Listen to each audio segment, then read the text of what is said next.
nous présentons donc notre travail de recherche qui s'intitule « Travail indépendant, persévérance ou résignation ». Notre questionnement, est-ce que l'incarnation d'une évolution récente dans le monde du travail, l'indépendant, est-il en quête de valeur ou mis au rebut du marché du travail? Alors, moi je suis Fanny Linière, je suis développeur économique. Ça fait 20 ans que donc, je pratique le métier du conseil en création et en développement d'entreprise. J'ai 9 ans d'activité d'indépendant. Et en fait, j'enseigne à l'université, je fais des formations continues en entreprise sur les métiers de la gestion de projet en multipartenariat et développement commercial collaboratif. Je suis membre de la Chambre professionnelle du conseil depuis 2014 et investie dans le monde associatif, l'économie sociale et solidaire et le monde coopératif en particulier. Il y a quelque chose qui m'a beaucoup préoccupée en côtoyant des travailleurs, c'est la montée en puissance du travailleur indépendant. C'est une question qui m'interpelle sur leur qualité de vie. Alors moi je m'appelle Fatima Sfia, donc je suis salariée de la fonction publique. J'y travaille depuis 20 ans où j'ai occupé des fonctions de manager, communication et aussi eu des expériences dans les RH. J'ai repris mes études l'année dernière en 2019 où j'ai passé donc 2 masters, un master en management des organisations développement responsable et un deuxième master en recherche en sciences de gestion. La spécialisation en méthodologie de recherche m'a incité donc à participer à l'étude de... C'est Anne Souêtre, je suis donc une indépendante, une consultante professionnelle du conseil spécialisée dans tout ce qui est intelligence économique, donc essentiellement des études de marché.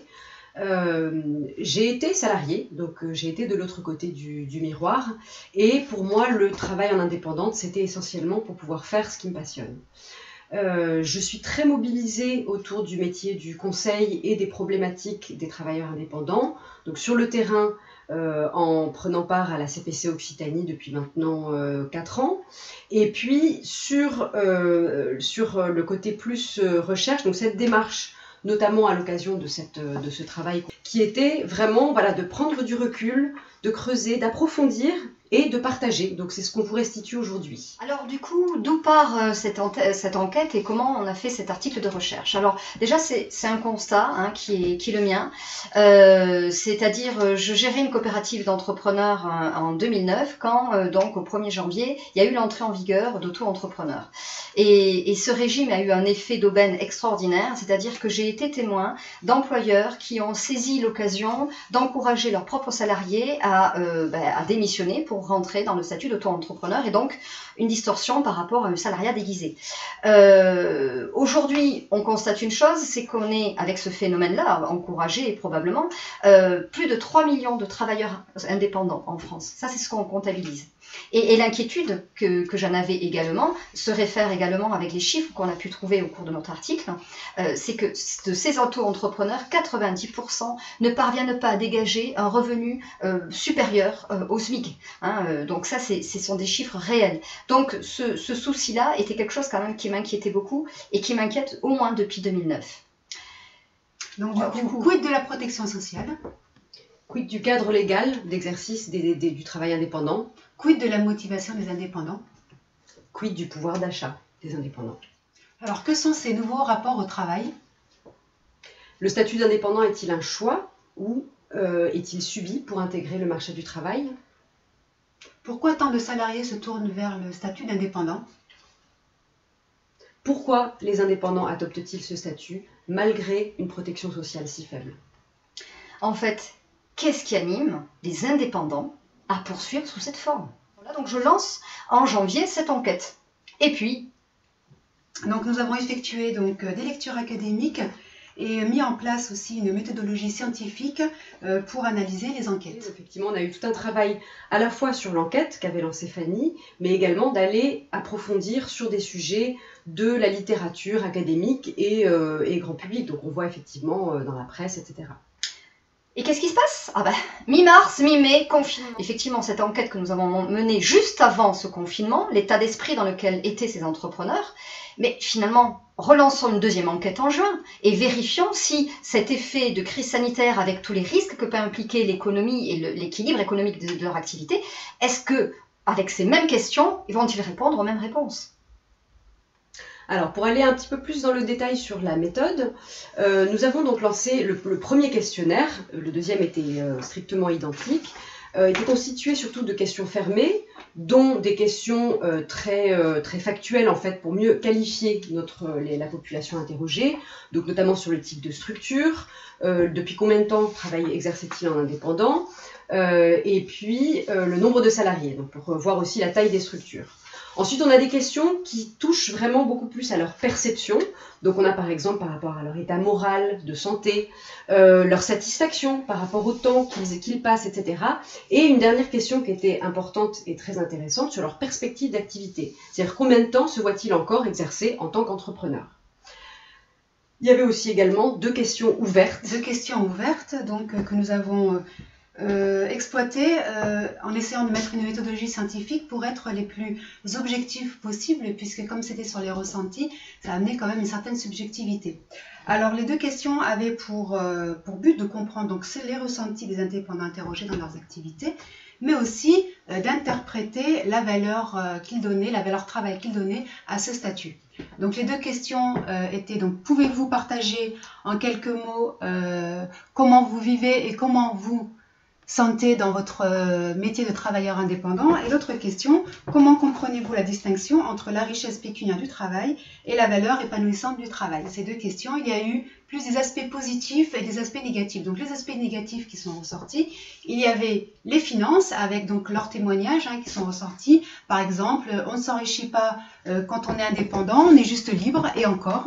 Un autre témoignage, donc j'aime mon activité mais malheureusement je dois travailler ailleurs pour compléter mon revenu. Deuxième aspect négatif, nous avons la charge de travail. Sur les 200 réponses apportées, la charge de travail est pas mal ressortie, de pouvoir trouver un équilibre entre vie professionnelle et vie privée. Ensuite, il y avait tout l'aspect aussi reconnaissance professionnelle, où là aussi on a eu des témoignages. Donc l'indépendance, cet oublié du système. Voilà, et puis j'adore mon métier, mais je ne me sens pas soutenue par les instances supérieures. Et là, en instance supérieure, on parle bien sûr de nos gouvernants. Les aspects positifs qui étaient ressortis de cette enquête, donc c'était la liberté, où vraiment en grande majorité cet aspect-là est ressorti. Donc, la liberté d'organiser à sa guise ses pratiques professionnelles. Et là, donc là, on a aussi des témoignages qui sont apportés vraiment sur libre d'innover et de créer de nouvelles activités, être autonome et responsable par le fait de ne pas avoir de lien hiérarchique et de ne pas avoir de compte à rendre, d'évoluer professionnellement et de monter en compétences, mais aussi de créer son propre réseau et de choisir ses collaborateurs et ses clients. C'est tout cet aspect de liberté qui sont ressortis. Et l'autre aspect, donc l'épanouissement, la satisfaction de faire un métier qu'ils aiment, avec des témoignages comme donner du sens à leur pratique, le plaisir des clients satisfaits. Les résultats de l'enquête démontrent que le bien-être outrepasse l'aspect financier. C'est-à-dire qu'en fait, l'épanouissement et s'éclater dans son boulot peut-être vaut un peu plus que la quête du revenu et la quête du financier. Quoique, il faut rester quand même mitigé dans les retours, mais effectivement, dans la balance, c'est ce qui ressort. Parmi les réponses, on a « Je suis satisfaite de faire ce que j'aime, mon travail a du sens ». L'argent et le travail sont des moyens pour créer un environnement épanouissant. Pour moi, il est plus important d'être épanoui dans son activité, la richesse pécuniaire étant un plus. On peut être passionné par ce que l'on fait sans vraiment avoir l'impression de travailler et pourtant gagner très peu d'argent. Y a-t-il eu une peur du Covid? Alors oui, il y a eu quelques réponses. Un chiffre d'affaires en déclin constant, moins de jobs, moins de vision, c'est vrai que c'est ce qui est ressorti. On a lu aussi, ma préoccupation première porte sur la manière de retrouver un flux financier satisfaisant dans les nouvelles conditions. Mais au fin du fin, même s'il y a cette crise est loin de mettre à mal la motivation des indépendants, au point de les voir renoncer à leur activité. Alors, ça, c'était les conclusions effectivement de notre travail qu'on vous présente aujourd'hui. Le phénomène ne s'arrête pas là pour autant et donc du coup, on voit en fait que c'est quelque chose qui continue et que la crise a peut-être justement permis de mettre en évidence cette réalité des travailleurs indépendants. Donc dans l'actualité, quand on regarde des articles qui sont parus ces 6 derniers mois, On voit par exemple que le salariat déguisé maintenant est reconnu par la jurisprudence et donc c'est maintenant largement reconnu. On voit qu'effectivement les indépendants sont montés au créneau pour faire partie aussi des plans de relance prévus. Les indépendants ont conscience qu'il faut effectivement fixer un certain nombre de règles pour leur exercice. Donc là, de nouveau, monte au créneau pour se faire entendre. On voit aussi qu'il y a des tentatives pour se regrouper, et en fait c'est l'une des issues, selon nous, en tout cas c'est l'une des issues qui est envisagée par les indépendants pour faire face aux difficultés. Et puis on voit aussi qu'il y a un phénomène, c'est que dans le travailleur indépendant, comme on vous a dit, sur cette étude on s'est focalisé sur surtout les consultants, les professions intellectuelles, tout ce qui est artisan, tout ce qui est Uber, Deliveroo, les chauffeurs. Tout ça, c'est un phénomène où là c'est du vrai salariat déguisé qui a permis de mettre en avant la précarité du statut de l'indépendant. Alors, quelle perspective on va donner à tout ça? Est-ce qu'on va poursuivre notre enquête? Est-ce qu'on n'a pas été piqué par la passion des statistiques et de l'évolution de nos métiers? Alors, on a imaginé, peut-être est-ce qu'on pourrait faire un 3e volet en fin d'année? Ça nous permettrait de recueillir des compléments, de témoignages, surtout avec un impact sur de la crise économique réelle. Hein. On va vraiment la ressentir au fur et à mesure qu'on va avancer dans les mois. Donc, ça vaudrait peut-être le coup.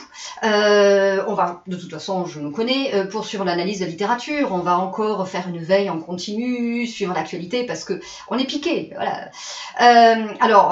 Est-ce qu'on va préparer un sujet de recherche et vous donner rendez-vous au MTO 2021? C'est encore un peu frais, il faut qu'on y réfléchisse, mais en tout cas, nous, on est toujours sur le sujet. Merci pour votre attention. Merci à vous.